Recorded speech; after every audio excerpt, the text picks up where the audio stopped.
Bonjour et bienvenue à cette 9e édition du Salon professionnel, le salon de la reconversion professionnelle des femmes. Donc c'est un salon qui est un petit peu particulier puisque cette année il n'aura lieu qu'en digital. Et ça change aussi puisqu'aujourd'hui on est accueillis à l'hôtel de région pour cette inauguration et cette ouverture du salon. Dans le bureau du Monsieur le Président, Monsieur Alain Rousset, bonjour. Bonjour. Donc nous allons lancer cette 9e édition. Notre volonté, comme vous le savez, pour le salon professionnel, c'est de vous accompagner dans votre révolution professionnelle en vous apportant des pistes de réflexion, des réponses concrètes avec nos 70 partenaires qui nous accompagnent sur ces 2 jours, donc jeudi, vendredi. Restez connectés.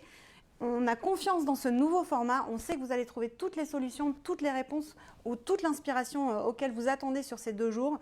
Donc vous avez plus de 30 workshops qui vont suivre après notre interview de ce matin. Et voilà, donc restez connectés, suivez-nous, posez vos questions parce que vous avez le chat en bas où vous pouvez poser toutes vos questions, on essaiera de vous répondre.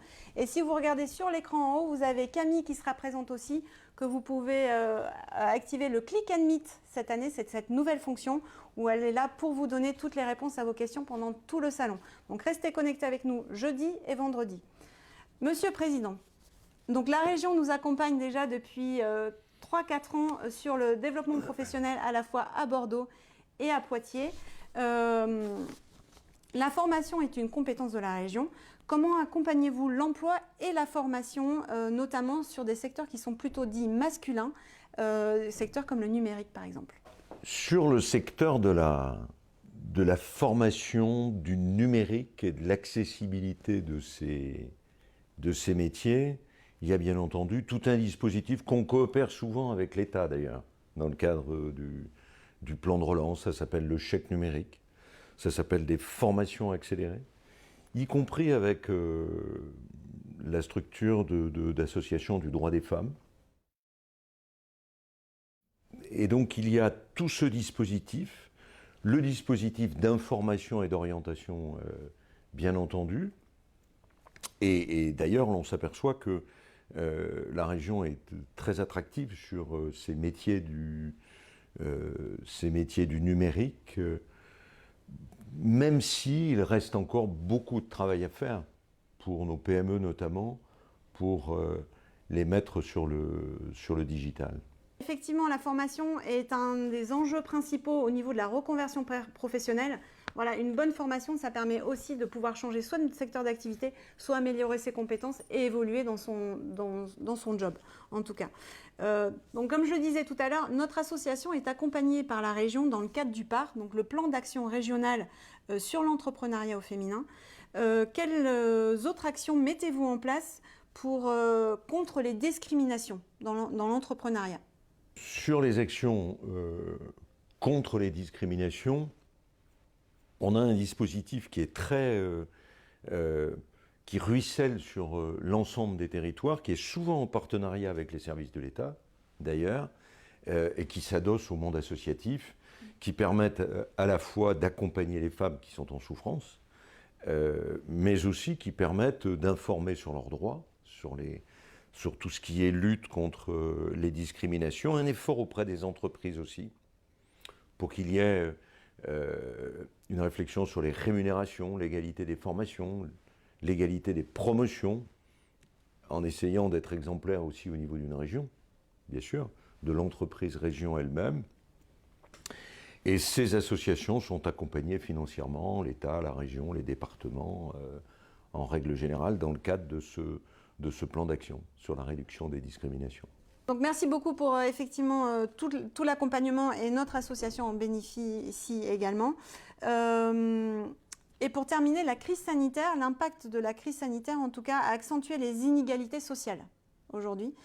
Quelles sont selon vous les pistes à explorer, à améliorer, notamment sur l'emploi précaire des femmes aujourd'hui? C'est un sujet d'inquiétude, de fond, un sujet majeur pour une société qui souffre à la fois par l'isolement que produit la crise sanitaire, des inquiétudes sur la santé, bien sûr, qui a mis en exergue aussi que les femmes étaient plus tabassées,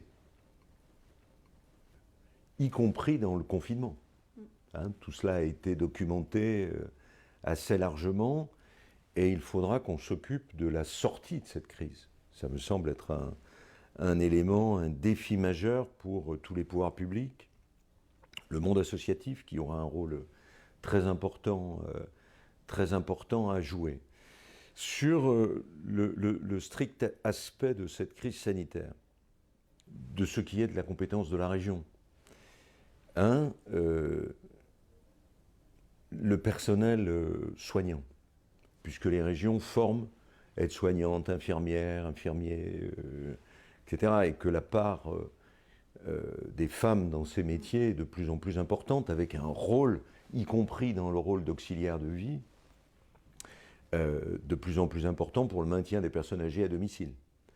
Donc il y a des actions spécifiques à destination de la formation et de l'attractivité de ces métiers.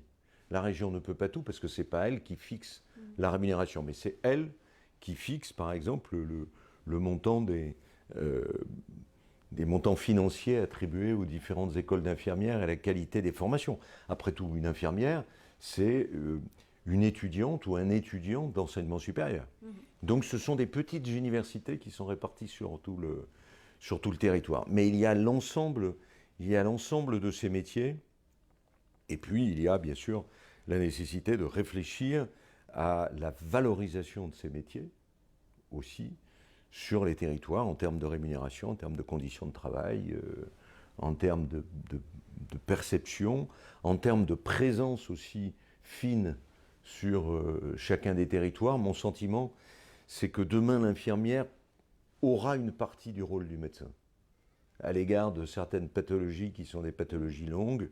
Il y aura un rôle beaucoup plus important. Il y a de nouveau le numérique, avec l'e-santé, la médecine à distance, sur lesquelles il y aura des formations